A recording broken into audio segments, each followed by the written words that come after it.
Siyabingelela sanibonani nonke emakhaya sanibingelela Ngonyama lokhulumayo ongumelaphi wendabuko inguzi abnormal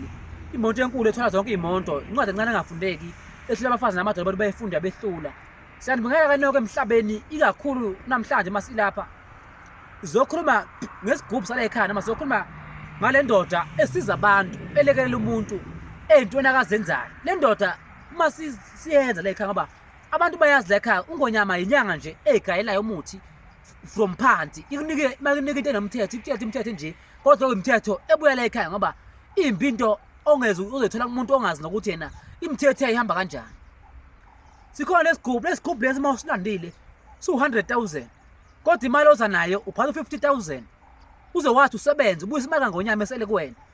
so lesigubhu lesi uma ngabe uyinyanga sibiza ukuthi uma ngabe unemizo yeqinisa wona noma uyosebenza imizi yazi ukuthi umuzi osebenzayo akube nembuzi ezohlatshwa kulowo muzi ukwazi ukuthola isibindi usifakela abaphakathi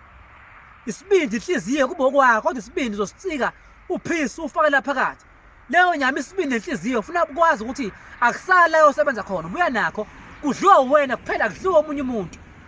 kodwa isibindi usiyancane usifakela phakathi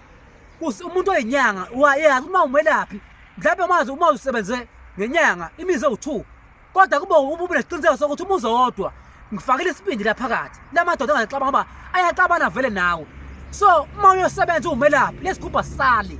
uhamba naso emontweni usazi ukuthi asikusize kuloya muzi yakona umuzi uqiniseke bephila abantu bakhona uma umuntu webhizinisi lesigubhu sibiza ukuthi ke akube ukuthi uyazi ukuthi wena isigubhu sakho mina ngizohlabela kanye imvu phakathi uyohlaba imvu thatha inhliziyo yemvu uyifake kancane uyisiki uyifake phakathi imvu yakhona futhi nayo inhliziyo yakhona ayidliwe omunye umuntu idliwe wena mnikazi wesigubhu kodwa inyama bengakhululeka abayidle ekhaya mhlawumbe unebandla ufisa ukuthi ibandla liye phambili liphumele likhulu kubiza ukuthi wena yenza ukuthi ke ebandleni lakho isigubhu lesi yazi ukuthi uzohlabela njalo ngonyaka ibandla lizokhula hlaba isigubhu lesi njalo ngonyaka uwenza ukuthi inyongo uyayithatha uyifake emanzini negazi isigubhu yaqontela emanzini uyageza kubiza ukuthi yonke leyo nto kwazi isigubhu lesihlanga nawe sivula umsebenzi sivula imali ngoba kubalulekile ekugcineni ukuthi umuntu uma ezengonyama lana isigubhu akayibona imali baye uthola omunye umuntu athi yazi ngilana isigubhu kubani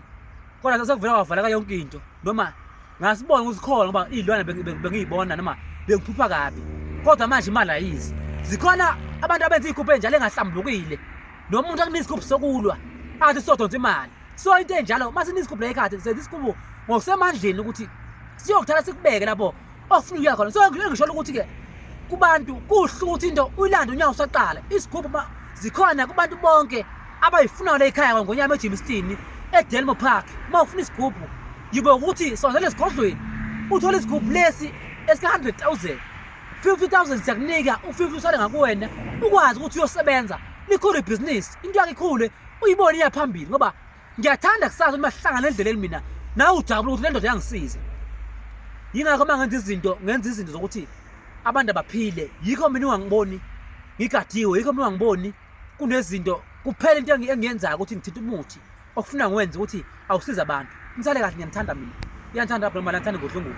ngitsale kahle